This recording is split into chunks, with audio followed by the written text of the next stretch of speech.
Olá, para você que acompanha o canal aqui da Central de Goiânia no YouTube, seja muito bem-vinda, bem-vindo e um feliz sábado para você. Vamos a mais um estudo, uma revisão da lição da Escola Sabatina aqui na Escola Sabatina Virtual. Pegue a sua lição e continue conosco depois da vinheta.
Muito bem, vamos estudar a lição da Escola Sabatina mais uma vez e aqui conosco hoje dois pastores que vocês conhecem muito bem, pastor Wesley Santiago, nosso pastor aqui da Central. Tudo bem, pastor?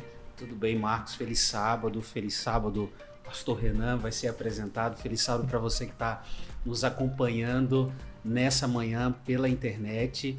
E eu queria, além de falar da minha alegria de poder participar desse momento, que eu gosto muito, aproveitar, Marcos, e já fazer um convite. O convite é o seguinte, para você que está nos acompanhando e que você é da nossa cidade de Goiânia, olha, acompanhar o estudo da lição da Escola Sabatina, o estudo da Bíblia pela internet é bom demais. Eu acho que um momento como esse é uma boa oportunidade para você compartilhar, né? Além de estar curtindo aí, compartilha, coloca no grupo da família, no grupo dos amigos, compartilhar a palavra de Deus é muito bom. Agora, esse momento, ele não substitui a experiência de nós estarmos na igreja. Então, se você está na nossa cidade de Goiânia, eu quero convidar você a participar desse momento de estudo da lição aqui na igreja conosco. A Igreja Adventista Sétimo Dia, Central de Goiânia, fica aqui na Avenida Goiás, 1151, esquina com a Paranaíba. E com certeza vai ser uma alegria te receber para participar desse momento conosco presencialmente aqui aos sábados, programação começa a partir das 9 horas da manhã e logo depois nós temos esse momento de estudo juntos e com certeza, se aqui virtualmente já é bom, presencialmente ainda melhor. Com certeza. Pastor Renan Borges, bem-vindo, tudo bem? Obrigado, Marcos. Feliz sábado, amigo Wesley. Feliz sábado você que está acompanhando em casa. Que alegria estar aqui mais uma vez. Vamos estudar a Bíblia usando o guia aí da Escola Sabatina. Tá certo. E para você que não foi acampar, fica com a gente aqui, essa é a sua oportunidade de estudar a lição. Um abraço para toda a nossa equipe que está em acampamento de verão, o último chamado, lá no Catre Central de Goiânia. Pastor Wesley, por gentileza, uma oração. Vamos orar então.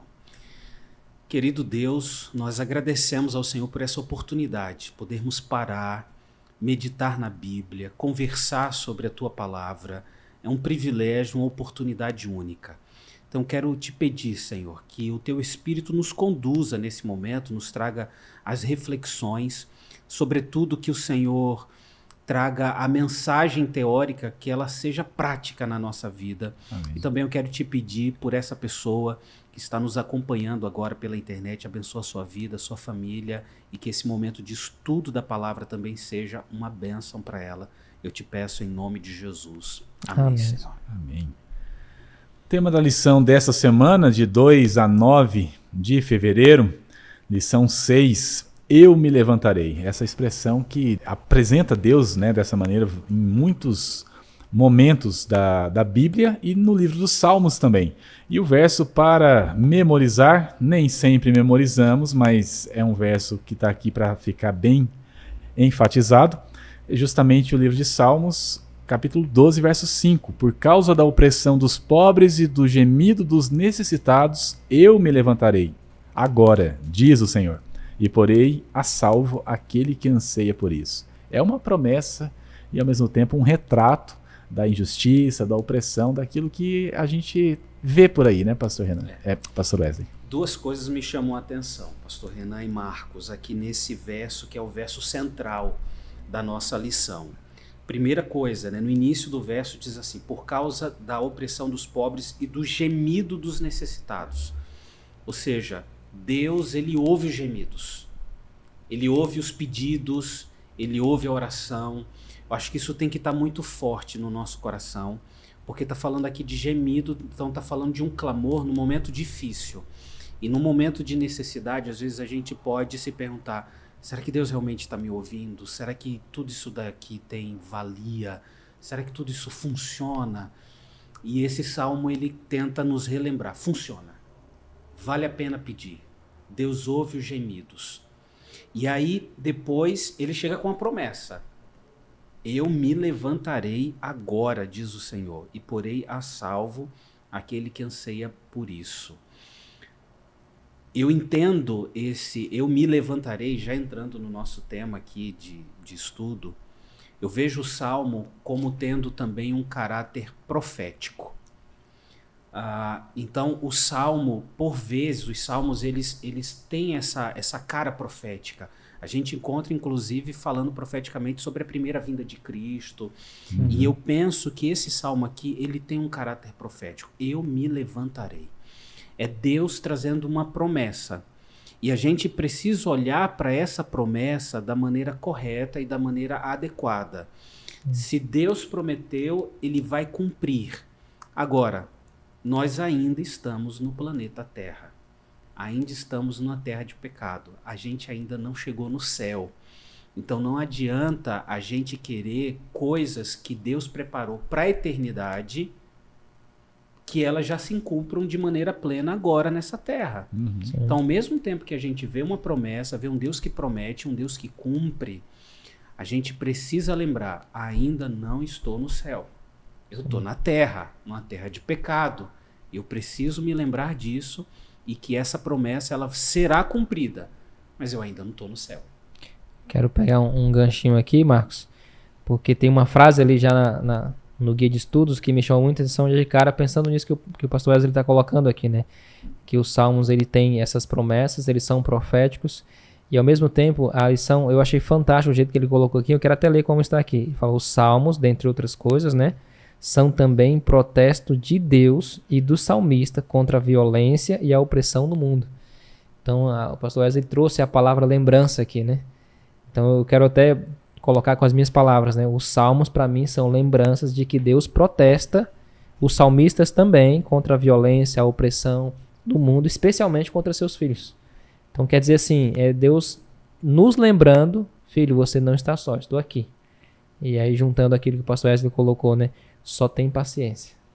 O momento correto de agir vai acontecer. E aí eu estou falando aqui não só no contexto profético da volta e tudo, que essa é a nossa maior esperança, mas até enquanto estamos aqui, né? No momento certo, Deus sempre age em prol dos seus. Eu achei fantástica a história do protesto aqui. Imagina Deus protestando. Eu acho assim que Deus não quer dizer pra gente, com a promessa da eternidade do céu, que a gente não deve querer nada para essa terra. Uhum. Não, justiça é pro céu, justiça é pra eternidade. Então, aqui nessa terra é só injustiça e a gente tem que se conformar com isso. Acho que não é esse lado. Ao mesmo tempo, a gente precisa entender que nessa terra, qualquer coisa no sentido de justiça e qualquer ação de Deus ou da nossa parte no sentido de justiça, são lampejos da eternidade. Sim. São pedaços da eternidade. A gente não pode sonhar com a justiça plena nessa terra de pecado. A gente não deve se conformar com a injustiça, mas a gente não deve sonhar com uma justiça plena nessa terra de pecado. Sempre vai ser incompleta, né? Sempre vai ser, até o momento em que ela vai ser completa, mas não nessa terra, é na nova terra. É a nova. Muito bom. A gente vê na lição de domingo, por exemplo, o grandioso, o guerreiro majestoso, e tem ali o Salmo 18, trazendo: o Altíssimo levantou a sua voz, houve granizo, brasas de fogo, atirou as suas flechas, espalhou os meus inimigos, multiplicou os seus raios e os dispersou. Então se viu o leito das águas e se descobriram os fundamentos do mundo pela tua repreensão. É o versos 13 até o 15. E fecha assim: Senhor, pelo sopro impetuoso das tuas narinas. E aí alguém pode ler isso aqui de forma equivocada e pensar assim: mas que Deus nervoso é esse? Que protesta, que esbraveja, que faz as coisas, move aqui a tempestade, uma série de coisas, granizo, brasas de fogo. Passa um aspecto assim bastante de guerra, né? de terror. E ao mesmo tempo a gente vê na história do povo de Israel que Deus estava com eles em muitos momentos de guerra. E, mais que isso, o salmista louvava a Deus pelas vitórias que aconteciam. Como a gente pode entender, de certa forma, esse paralelo, né? Fazer até uma diferenciação. É um Deus que estava com eles na guerra, mas não é um Deus de guerra, se é que eu posso dizer assim. É um Deus de guerra, mas é juiz. É um Deus guerreiro e juiz, melhor dizendo, né? Sim. Eu sempre gosto do paralelo, enquanto pai, de um pai com filho, né? Boa. E eu entendi na minha vida que quando eu me tornei pai, algumas coisas mudaram na minha percepção com Deus, inclusive. A maneira com que eu olho para minha filha, a maneira com que eu corrijo ela, a maneira com que eu protejo ela. E aí essa percepção mudou mais ainda quando eu terminei teologia e me tornei pastor. Porque aí até a percepção de correção, de mudança ali, a história do justiça, claro que não estou comparando a nossa justiça com a de Deus, mas para mim esse é um exemplo bom. Se alguém mexer com a minha filha e eu souber que ela está certa e alguém está sendo injusto com ela, eu vou tentar resolver. Eu vou correr atrás, lógico, enquanto pastor e cristão principalmente, da maneira correta, né? Não sendo injusto, mas eu vou brigar por ela, sem dúvida nenhuma, eu vou brigar com ela. Agora, e já aconteceu, quem é pai sabe disso. Quando eu sei que a minha filha está errada e ela está sendo corrigida, com quem que eu vou brigar? Com ela? Então eu brigo por ela e com ela. Eu acho que eu olho para Deus, nessa analogia muito fraca, né? Mas para mim ela deixa claro, eu olho para Deus, esse Deus guerreiro e juiz, dessa maneira. Ele se levanta, ele tem todo o poder para proteger seus filhos. Eu enxergo isso nesse salmo e alguns outros que foram citados aí, o 76, o 144, né? Trazem essa ideia, na minha visão, de um Deus que tem todo o poder para defender seus filhos. Mas quando é necessário, ele vai a juízo pelos seus filhos, mas também para protegê-los, para corrigi-los, para defendê-los. Assim como eu tento fazer com a minha filha, por exemplo, né? A linguagem desse salmo aqui que você citou, Marcos, que é o Salmo 18, é uma linguagem poética, né? Então, obviamente, a gente não pode entender isso aqui de maneira literal. Quando diz assim, das suas narinas subiu fumaça, fogo devorador da sua boca, dele saíram brasas ardentes. É um monstro. Então, não é bem. Não dá para entender de maneira literal. Mas numa linguagem poética, o que o salmista quer dizer é o seguinte, quando a gente vê os outros versos, né? Deus não tolera injustiça. Nós não temos um Deus que olha para as atitudes, para as ações e para os contextos de injustiça e vê aquilo dali com tranquilidade. Deus, ele se indigna com isso. Então a cena da fumaça saindo pelas narinas, o fogo saindo da boca, é de um Deus que está indignado. Agora, se Deus se indigna com isso, por que que eu deveria encarar isso com passividade? Por que eu deveria aceitar, né? Se eu quero ser a imagem e semelhança de Deus, como que eu vou encarar as injustiças? Como que eu vou encarar as atitudes dos ímpios como sendo uma coisa normal e passiva? Eu acho que se eu tenho um Deus que se indigna com os atos de injustiça, seja injustiça social, seja de injustiça em outros sentidos, e eu quero ser a imagem e semelhança desse Deus, eu também preciso de alguma maneira me indignar com essas coisas. Eu não posso encarar isso com normalidade e naturalidade. E eu penso o seguinte, esse salmo mostra um Deus que quer libertar as pessoas de um ambiente de opressão, de injustiça, de sofrimento, seja um sofrimento financeiro, a pobreza, o sofrimento social, seja um sofrimento emocional. Eu vejo aqui no Salmo 18 um Deus que quer libertação. Agora, uma das maneiras de Deus trazer libertação por vezes é nos capacitando para agir. Sim. Deus, ele age na terra por vezes através de nós. Sim. Então, ao mesmo tempo, eu acho que a Bíblia quer trazer para a gente, a lição quer trazer para a gente equilíbrio. Ao mesmo tempo que eu sei que a justiça plena, ela só vai ser feita lá no céu, eu não posso encarar ela nessa terra com passividade, com tranquilidade e normalidade. Eu acho que por onde o cristão passar, ele deve deixar um rastro de justiça, sabendo que ele não vai conseguir resolver plenamente. Jesus mesmo disse, os pobres sempre o tereis convosco. Agora, isso quer dizer que eu não vou fazer nada para ajudar as pessoas e compartilhar um pouco daquilo que Deus tem me dado? Não. Eu devo compartilhar, mas eu devo ter a consciência que só vai resolver plenamente no céu.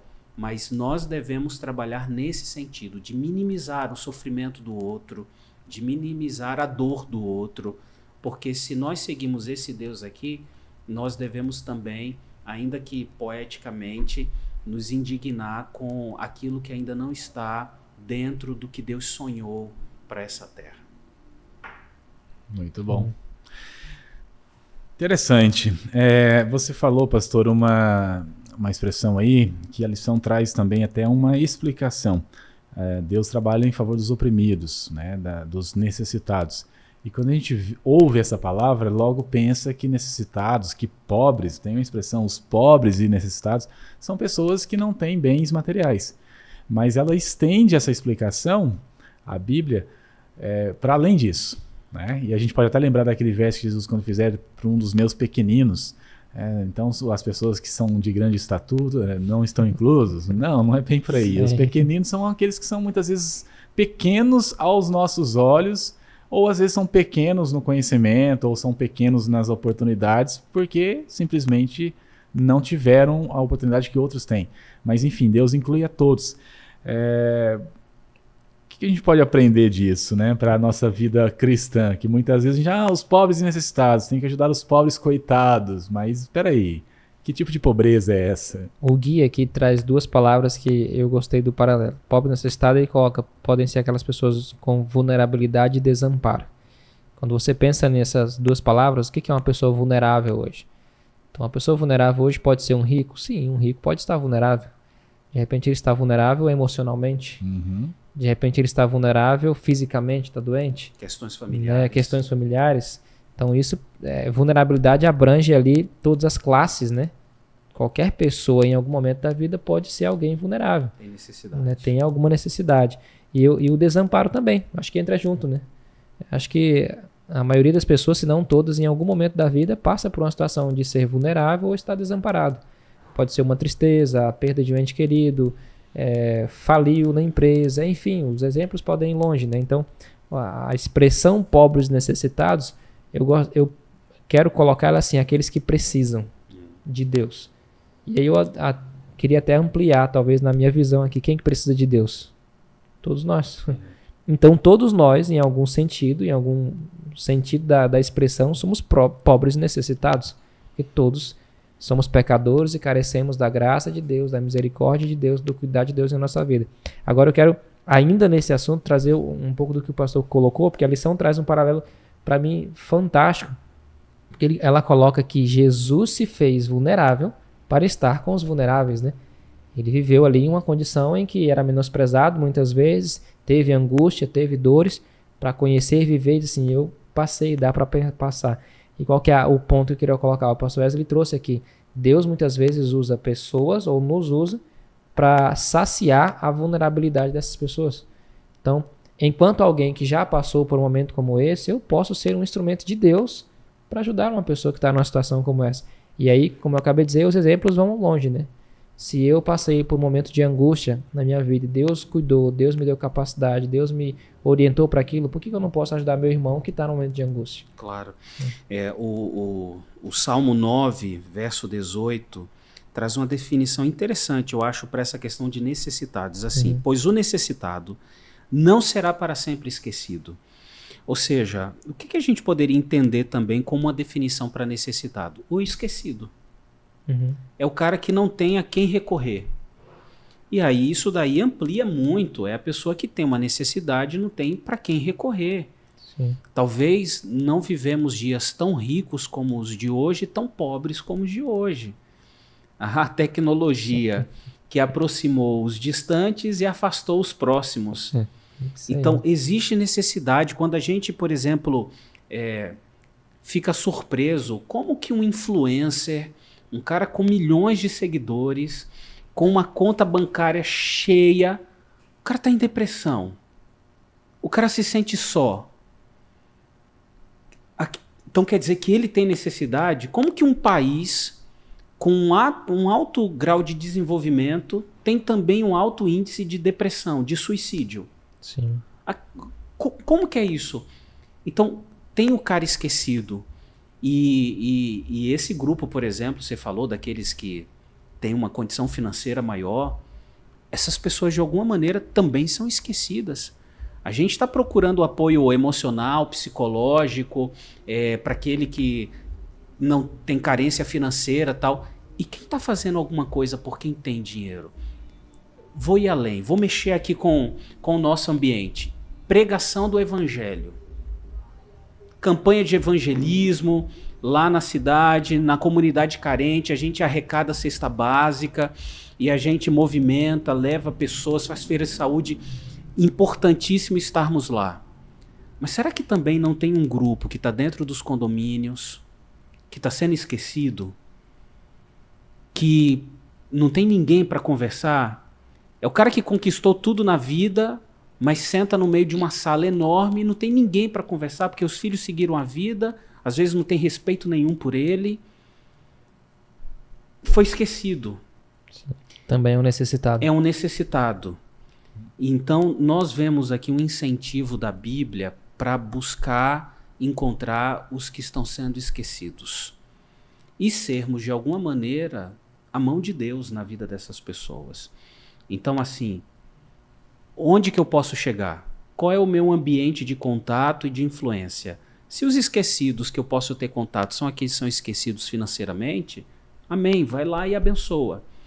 Mas se eu posso ter contato com o que está esquecido, num conselho, num ombro amigo, num abraço, numa presença, então eu posso ir nesse esquecido e nesse necessitado e ser a mão de Deus. Então acho que vai uma reflexão, quais são as pessoas que nós convivemos. Deus nos coloca em lugares com um propósito. Quais são as pessoas que eu convivo, que eu tenho contato no meu trabalho, na minha faculdade, Aquele dali é meu campo missionário, aquele dali, quem sabe, são os esquecidos que precisam ser lembrados por Deus através de mim. Muito bom. Amigos, existe um ditado popular que diz assim, né? Se você quer conhecer uma pessoa, dê a ela dinheiro ou poder. Porque são duas situações em que você consegue testar como essa pessoa lida com pessoas, porque acaba envolvendo pessoas nesses dois contextos. E isso traz muito para o aspecto da liderança. A gente tem aqui um contexto de liderança na Igreja Central, vários ministérios, departamentos, ancianato, né, liderança pastoral, e muitas vezes é perigoso, e aí até ampliando para além da igreja, nos contextos onde há pessoas sendo lideradas, conduzidas, uma má compreensão desses líderes. Muitas vezes também o líder tem uma má compreensão dos seus liderados, e aí a pessoa pode levar para um subjetivo, né? Ah, que injustiça, estou sendo injustiçado. Ou se formos olhar um contexto socioeconômico ou político, ah, isso é injusto porque esse aqui fazia melhor do que aquele, e vice-versa e tal. Enfim, a gente tem exemplos demais. Até assisti um filme uma vez que chama O Regresso, né? Um filme famoso da história de um rapaz lá que foi deixado abandonado, enfim, no meio da floresta, matam o filho dele e você fica revoltado com o personagem, porque no final das contas ele realmente merecia se vingar daquilo ali. E não estou fazendo spoiler, mas ele ainda fala no filme que a vingança só a Deus pertence. E aí você toma um choque, porque depois de tudo que ele passou, você gostaria que ele fizesse algo com as próprias mãos, personagem do Leonardo DiCaprio. Enfim, o que eu quero dizer com isso? Conectando a lição de terça, quarta e quinta já, porque ambas carregam uma para a outra. Na terça a gente vê ali falando sobre essa injustiça que muitas vezes podemos cometer. Aí a gente vê na lição de quarta os salmos trazendo, o salmista pedindo, Senhor, faz justiça, né? Que faça cair literalmente ele pede a morte daqueles que estão causando o seu problema. E na lição de quinta Deus traz uma forma de entender isso, de viver isso. Mas na realidade da vida não é fácil a gente trazer essa teoria e aplicar. Que forma de conselho, visão espiritual que podemos trazer para isso? A lição ela está trabalhando essa coisa da injustiça, da opressão e os vários contextos em que ela pode se manifestar, né? Então, trouxe ali a cada dia salmos que podem trazer para a gente vislumbres e como que a gente pode agir em diferentes contextos sobre esse assunto. E um contexto que a coisa da injustiça e da opressão pode se manifestar é no contexto da liderança. Quem já foi liderado por alguém opressor, injusto, autocrático, vai entender bem. E a expressão que é usada no Salmo 82, permitam ler aqui, sim, falando sobre esses líderes, né? E de maneira até irônica, o salmista diz assim: eu disse, sois deuses, sois todos filhos do Altíssimo, todavia como homens morrereis, e como qualquer dos príncipes haveis de sucumbir. É o Salmo 82, versos 6 e 7 que eu li. Ironicamente, ele está usando a expressão que vai no coração de alguns líderes. Sois deuses. O cara, ele pode até não expressar isso de maneira verbal, mas ele age como se ele fosse um deus. E ele trata as pessoas dessa maneira. E aí o salmista vai lá e diz assim, baixa a bola, vocês são como todos os homens, você vai morrer. São mortais. O que eu trago de reflexão para isso, Marcos, pastor Renan, você que está nos assistindo, e eu trago essa reflexão para mim, porque de alguma maneira ocupo função de liderança como pastor, é o seguinte: liderança não é status, liderança é responsabilidade e trabalho. Com certeza. Em relação a objetivos de trabalho e, sobretudo, em relação a pessoas. Quando nós nos relacionamos com pessoas e lideramos pessoas, nós estamos lidando com aquilo que é mais precioso que existe. Porque, no final das contas, Jesus Cristo não morreu na cruz do Calvário pelos projetos, Jesus não morreu na cruz do Calvário pelas metas, Jesus não morreu na cruz do Calvário pelos prédios, Jesus morreu na cruz pelas pessoas. E liderar pessoas é responsabilidade e trabalho. Então, de alguma maneira, aqueles que se colocam, ou que são chamados, ou são colocados em função de liderança, precisam fazer essa reflexão, que a minha liderança não seja uma liderança de injustiça ou de opressão. É claro que eu, como ser humano, falho e pecador como sou, às vezes querendo acertar eu erro. Às vezes querendo fazer o melhor eu erro, pela minha limitação de natureza. Mas que o meu objetivo seja sempre acertar e cuidar das pessoas, para proporcionar para elas um ambiente de justiça, um ambiente de acolhimento, de amor, que proporcione até crescimento. Então, a lição, e o salmista traz essa reflexão. O ambiente de liderança, infelizmente, pode ser também um ambiente de opressão e de injustiça, e que nós não sejamos os protagonistas dessa cena. O mesmo salmo que o pastor citou, ele termina lá no verso 8 dizendo assim: levanta-te, ó Deus, julga a terra, pois a ti compete a herança de todas as nações. Eu quero comentar aqui com base naquilo que a gente começou comentando também. O juízo de Deus, ele vem, acontece, né, enquanto estamos aqui, mas ele tem uma meta final. E eu entendo e aprendi também enquanto pastor que enquanto líderes nós temos uma responsabilidade maior, e sim, Deus vai nos cobrar de maneira diferente, não porque somos especiais, porque somos melhores, mas porque conhecemos mais e a nossa influência influencia outras pessoas. E quando o salmista termina o Salmo 82 com esse clamor, né, levanta-te, ó Deus, julga a terra, pois te compete a herança de todas as nações, eu fico imaginando o salmista, porque os salmistas, praticamente todos eles, e no caso aqui esse também, que é Asaf, né, quem escreve, eram líderes. Eles assumiam funções de liderança ali. Não eram reis, com exceção de Davi, ali um outro, mas eram pessoas importantes. Agora você imagina ele com isso em mente, pedindo para Deus se levantar. Eu tento imaginar assim, a postura dele, como ele está se enxergando perante Deus. Imagina ele se enxergando como alguém pequeno, mas talvez na vontade de obedecer a Deus e ter a postura de líder, porque ele clama a justiça de Deus, ele clama o julgamento de Deus. E aí tem ouvido por aí algumas pessoas, às vezes quando a pessoa está aprendendo ainda, estudando a Bíblia, o medo do juízo de Deus, o medo desse julgamento de Deus. Ixi, se Deus vai me julgar, tem gente até que muda de vida com medo desse julgamento. Só que quando a gente entende o que é Deus levantar e julgar, é esse levantar com amor. Porque aí o Guia de Estudos vai até trazer esse paralelo com o santuário, né? Que vai apontar para a grande solução do pecado, que é a humanidade que tinha que pagar, porque se a gente olhar, nenhum líder, por mais justo que ele pareça ser, merece nada. Todos nós merecemos a morte. Só que Deus vem com essa solução que o santuário vai trazer do sacrifício, que é Cristo pagando o preço. E isso para mim é lindo. Perceber que eu posso e devo clamar, como o salmista fez, pelo juízo de Deus, contanto que eu entendo o que esse juízo significa na minha vida. Que é um juízo que, para quem entende e aceita Cristo, é um juízo que vem para salvar e não para condenar. E quando eu entendo o que isso significa na minha vida, aí o meu comportamento, os meus atos serão aquilo que o salmista está pedindo. Vai ser o ato de alguém que não discrimina o pobre, de alguém que não oprime, mas de alguém que ajuda, como a gente já colocou, aquele que é necessitado. E não é porque ajuda porque eu sou bom. Não, porque eu já entendi que Jesus da minha vida vai fazer isso. E Ele que vai fazendo através de mim. Então, eu quero ter essa ousadia do salmista. Vem, Senhor, traz o teu julgamento sobre mim, sobre os meus entes queridos, porque nós queremos andar de acordo com a tua vontade aqui. Excelente.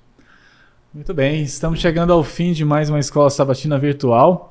E eu vou insistir aqui muitas vezes, estude a lição da Escola Sabatina, participe de uma classe de Escola Sabatina. Como disse o pastor Wesley no início, venha participar conosco, congregar aqui na igreja dentro do templo. Temos a igreja aí onde você está, mas a igreja dentro do templo ela é mais quente, ela é mais acolhedora, ela faz mais sentido para a sua e para a minha vida espiritual. A vida é uma só, mas a gente tem que cuidar da espiritualidade, porque tudo envolve o espiritual.